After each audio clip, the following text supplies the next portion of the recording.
C'est un beau jour que ce premier dimanche de septembre. Le soleil caresse les parterres et les cours du château de Chantilly qui renouent en cette journée avec les fastes du grand siècle.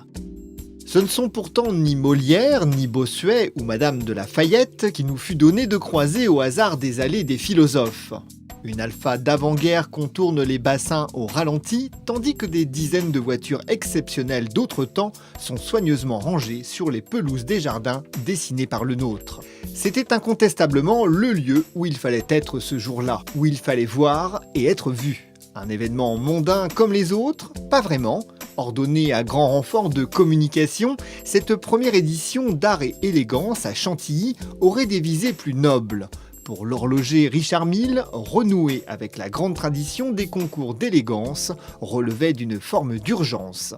Il y a peu d'événements que l'on pourrait qualifier de lifestyle, en particulier liés à l'automobile.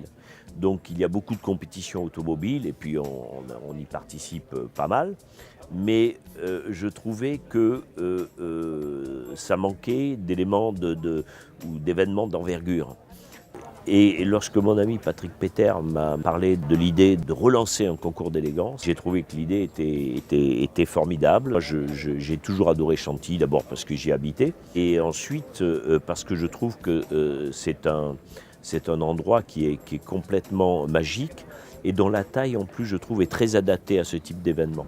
Que l'on ne s'y trompe pas si Chantilly ambitionne de détrôner Pebble Beach ou la Villa d'Est que l'on donne pour le plus beau concours d'élégance du monde, c'est une forme de savoir-vivre qu'il faut ressusciter, un savoir-être tombé en désuétude. L'âme s'élève quand on cire ses souliers. C'est un dimanche à la campagne, comme cela se faisait jusqu'au milieu du XXe siècle. Donc des très jolis moments, dans des très jolies conditions, avec de jolis accessoires, etc. Et je trouve que ça fait beaucoup de bien. C'est important d'avoir une harmonie et d'avoir une homogénéité.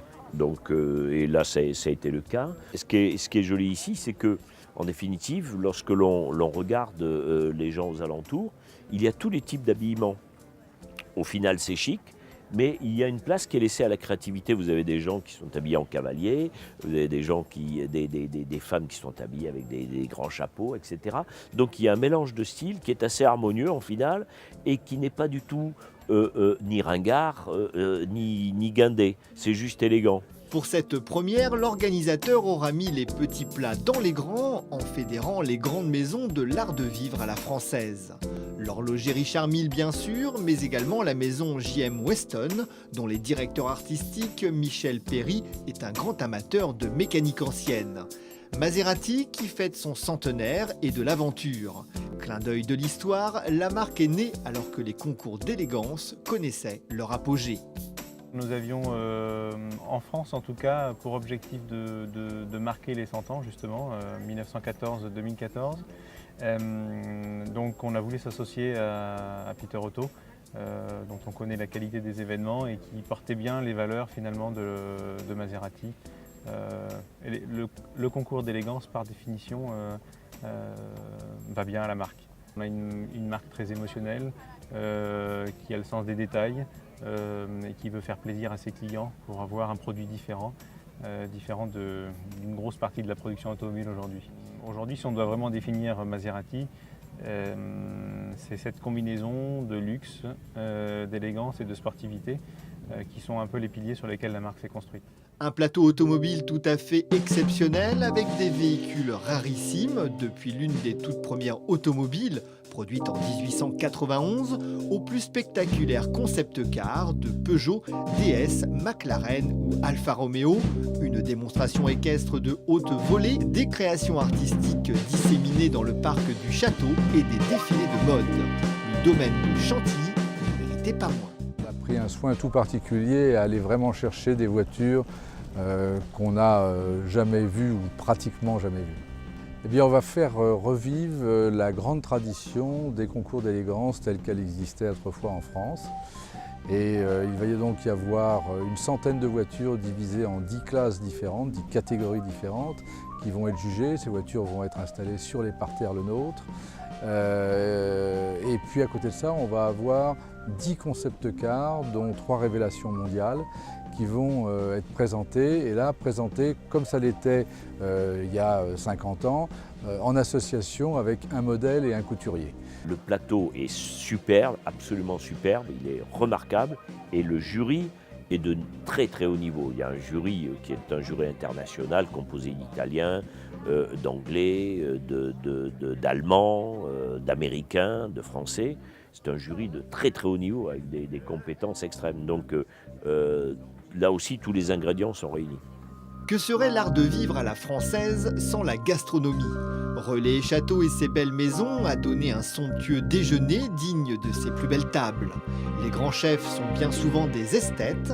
On connaît souvent leur goût pour les voitures anciennes et la belle horlogerie. Marc Menot est du nombre et apprécie visiblement que l'on réhabilite la notion d'élégance. Chacun a sa propre idée du beau, mais au moins il y a une chose qui ne trompe pas, c'est l'élégance, la courtoisie, la politesse. Ils sont là, ils sont pris dans le monde, pris en charge, et ils découvrent quel est le plaisir de vivre ensemble, de boire, de manger, de voir des belles voitures, de voir un bel endroit, de voir des gens qui ont dressé un cheval et qui caracolent parmi l'allée du restaurant. Moi, je trouve que là, pour moi, c'est ça vivre. On va essayer de faire 3 T, tiens. Le trait, le temps et la tempérance. L'atmosphère est bon enfant, on se fait beau pour un dimanche à la campagne. Passionné ou simple curieux, l'événement se veut ouvert à tous. Les nappes à carreaux s'étalent sans façon sur les pelouses et l'on pique-nique en chapeau. Ce qui est très bien, c'est que ce n'est pas guindé, c'est absolument bon enfant. On voit beaucoup, d'ailleurs, on voit beaucoup de gamins, et je pense que pour tous ces enfants qui viennent ici, ce seront des souvenirs et des flashs inoubliables. Parce que je pense que les gens s'en souviendront. Et puis de toute façon, c'est un événement qui est non seulement appelé à perdurer, mais à se développer.